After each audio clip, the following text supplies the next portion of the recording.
da Gaparina şehir stadında buluşalım.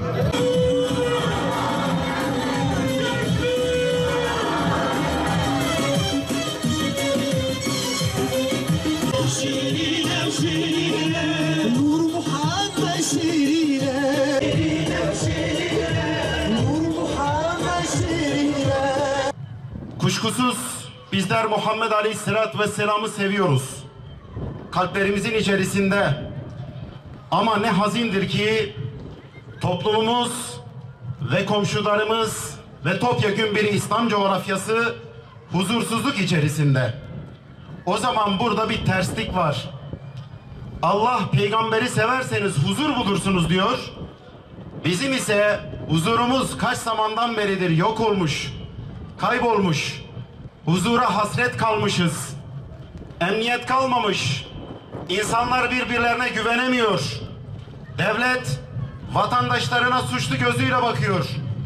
Vatandaş devleti ve devleti idare edenlere güvenmiyor.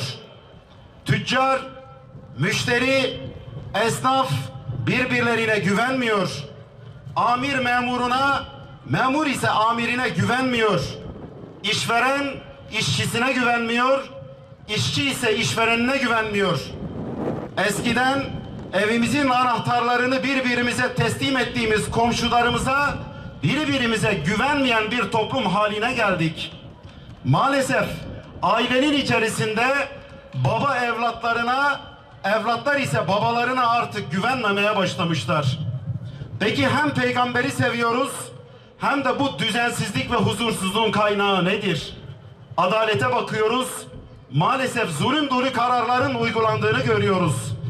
Mazlumlar feryat ediyor, zalimler ise bir şekilde kendilerini kurtarabiliyorlar. İşte yanı başımızda Suriye'de bir ateş var. Müslümanların başına canı sıkılan her zalim bomba yağdırıyor.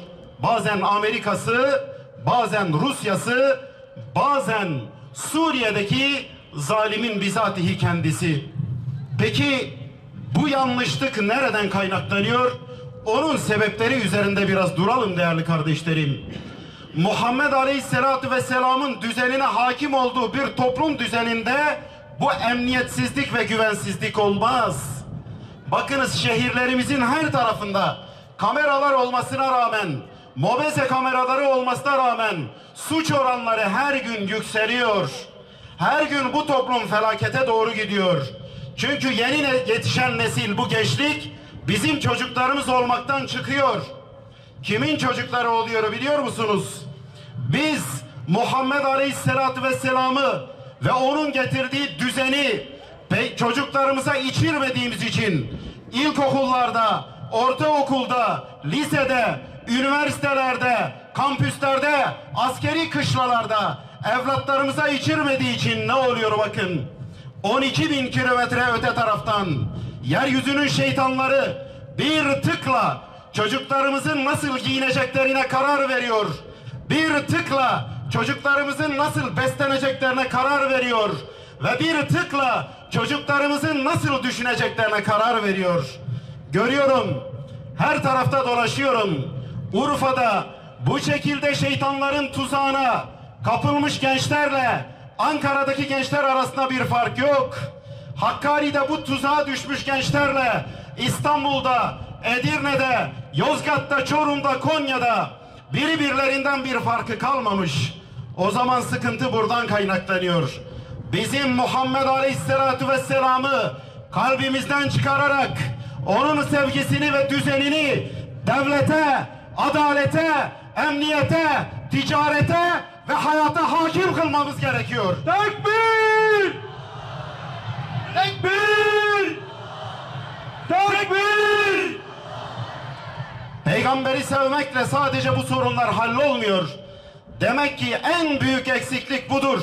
Muhammed Aleyhisselatü Vesselam ve onun getirmiş olduğu düzen, bu düzenin bizatihi kendisi olmayana kadar adalet de, emniyet de, huzursuzluk da bu memleketi kasıp kavuracaktır.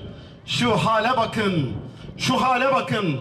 Artık söylemekten haya ettiğimiz iğrençlikler bu toplumda normal bir hale gelmeye başlamış. ters giden bir şeyler var. Oysa ki Muhammed Aleyhisselatü Vesselam hayatın ve toplumun kendisine vurulmuş helal bir damgadır. Bu damga toplumun bütün unsurlarına, devletin bütün sistemlerine, bütün kurumlarına ve bütün mekanizmalarına vurulmadığı takdirde dışarıdan ithal ettiğimiz bu damgalar bize huzur vermeyecek. İşte toplumumuzun hali, komşularımızın hali ve topyekün bir İslam coğrafyasının hali her şeyi ifade ediyor. Suriye'de yaşananlar bir Müslüman olarak bırakın, bir insan olarak bizi insanlığımızdan utandırıyor. Anasının sımsıcak kucağından soğuk denizlere akan bebek cesetleri her gün kıyılarımıza vuruyor. En iğrenç yöntemlerle insanlar katlediliyor. Bu durup dururken olan bir şey değil kardeşlerim. Bu konuda bir örnek arz etmek isterim. Hani dedik ya, toplumda emniyet ve eman kalmamış. Kimse birbirine güvenmiyor. Söz verildiği zaman insanlar çok basite alıyor bunu. Oysa ki söz Peygamber Aleyhisselatü Vesselam'ın düzeninde ve sisteminde her şeydir. Söz verdiğin zaman onun gereğini yerine getireceksin. Birey olarak, fert olarak da böyledir. Devlet olarak, devlet başkanı olarak da böyledir. Dün ak dediğine bugün kara dememektir. İstikrarlı olmaktır. Arkasında durmaktır. Helal bir hayat yaşamaktır.